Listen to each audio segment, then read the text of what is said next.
Deshaun Watson is reportedly unhappy in Houston and has apparently approached teammates for a possible trade. Would this be the right move for Houston or a mistake? Alright, man. Let's eat. What time is it? Game time! Boo!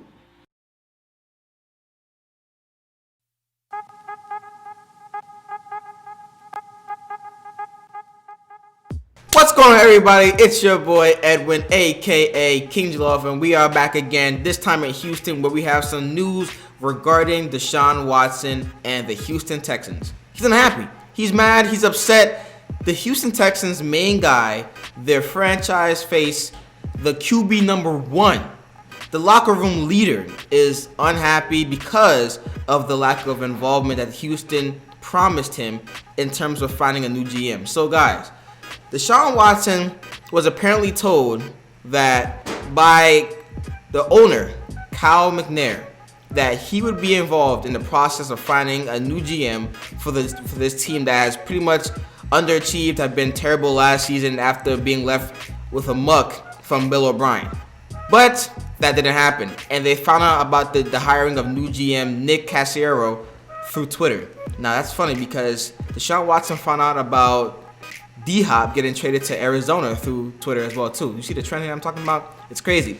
But anyways, so the issue here is why promise your guy, the locker room leader, the franchise player, a chance to be involved in the process and not give him that opportunity to do so? Like, what's going on? Listen, it would be one thing if you guys said, okay, we're not going to involve you at all because it's not really your job to say who should be hired in that GM spot or the head coaching spot for that matter. Even though he should have a word because he is the guy that you're building around essentially. Like, he is the guy that you would want to know what works for you, what offense would work for you so that you can maximize his potential and his traits. But that didn't happen. So they didn't do that, and obviously now you have this tension between Deshaun Watson and the organization in itself, because it would be different if they didn't include him in the process to begin with. Then Deshaun Watson couldn't really be mad because it's not your job, like I said before, to give a take on who should be in that GM role. But since the owner, McNair, said that, and you don't do that, where's the trust factor between you and your franchise guy? Like that's terrible. That's one. And now you have him coming out saying that he might want to trade to his teammates. I'm not sure if it's true or not. It's a rumor, but right now Deshaun Watson might want out of Houston. That's crazy because, you know, we had a couple of weeks ago where another player went out of Houston, James Harden. So what's wrong with Houston, man? Houston, we have a problem for real. But anyways, you know what I'm saying? So anyways, guys, the biggest problem for Deshaun Watson, because even though he might want to trade, that's one thing, but it's much more complicated than that, right? You can't have a guy who has a contract of 4 years, $156 million, and expect to offload that all of a sudden. Like that's not gonna happen. It might not happen because there's just too much money involved. But let's look at the top 10 teams in the draft who need a QB and that could use Deshaun Watson's services. All right, so you have the Jags at number 1. The Jags, Trevor Lawrence, not happening. Jets at number 2, right? So that might be a consideration, considering the fact that the Jets do need a QB. I'm not really too sure about the QB situation in New York right now, but as I just mentioned before, they have number 2 overall pick, and on top of that, they need to fill in other holes on the team itself. So bringing in Deshaun Watson with that hefty contract wouldn't help their problems at all. That's one.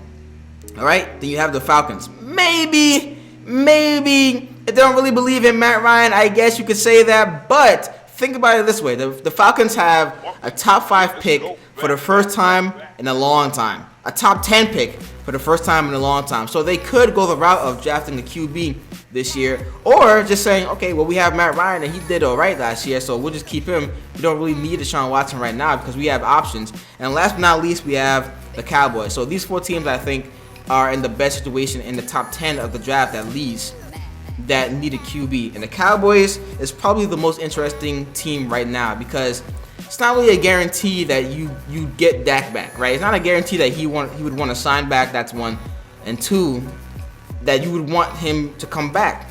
Yeah, I'm not sure if Jerry Jones really wants him to come back as his QB, pay him all that money, and it's tough because do you really want to ride your hopes and fames on Andy Dalton? Maybe, maybe not, but obviously he wouldn't be a better option than Deshaun Watson. But you know, I don't really see that happening in itself regardless. So Deshaun Watson, for me, even though he wants out of Houston, even though his best bet of winning a Super Bowl or being on a winning squad, to me, isn't in Houston. Like, I don't think that he wins a Super Bowl in his lifetime in a Houston uniform.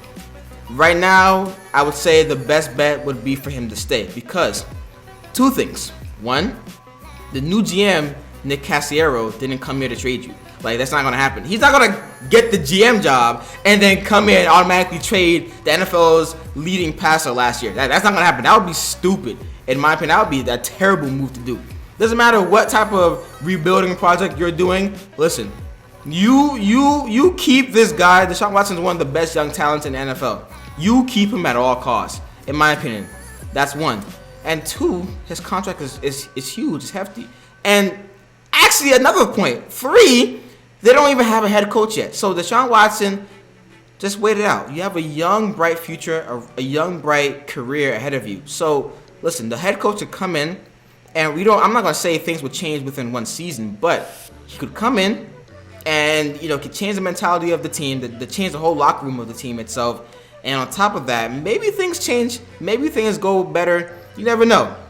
But at least you gotta give him a chance because obviously you're not a guy like J.J. Watt, who, instance, is also one of the main guys in that locker room for Houston. J.J. Watt is a crucial player. He's a big player in Houston. But J.J. Watt's older than Deshaun Watson, and he's pretty much played his whole career. He has a little bit more to give, yes, but he's not in a Deshaun Watson situation where he's pretty young, just coming into the league still, and the team is looking to build around him. No, we're not looking to build around J.J. Watt anymore. We're looking to build around Deshaun Watson. So give the head coach a chance, give the GM a chance, and we'll see how that goes. But guys, let me know what you think about that in the comment section below. If Deshaun Watson does get traded, which I don't think he will, what team is the best fit for him? Right now, it's tough to say which team because pretty much there's so many rosters in the NFL right now at the moment where they have good rosters and they're pretty much a QB away from going to the Super Bowl and maybe even winning the Super Bowl. We talk about the Jaguars, and when they had that magical run in the playoffs and they had a good defense, they had some nice offensive weapons, but they were only a QB away from actually going to the Super Bowl. Could be the same thing for another team. You never know. But guys, that's all that we have for this video. Make sure you like, share, and subscribe to the video, to the channel. And the winner for today, an unknown winner, but I will say GM Nick Cassiero is the winner because you just came into the job right now. So you have to, at all costs, show why Deshaun Watson should trust you, and on top of that, show why you deserve this job or why you were offered this job. So if you come into this new Houston job, right, you have to build around Deshaun Watson the right way and to show some level of competency that Bill O'Brien didn't show in his time as a Houston head coach and GM. So you are the winner because you have the best opportunity right now to make your known path to success for Houston. But guys, make sure you like, share, and subscribe. I'll say it again, you know what I'm saying? Always remember, as I grow, we grow together. Now stay tuned for the next video. Boop.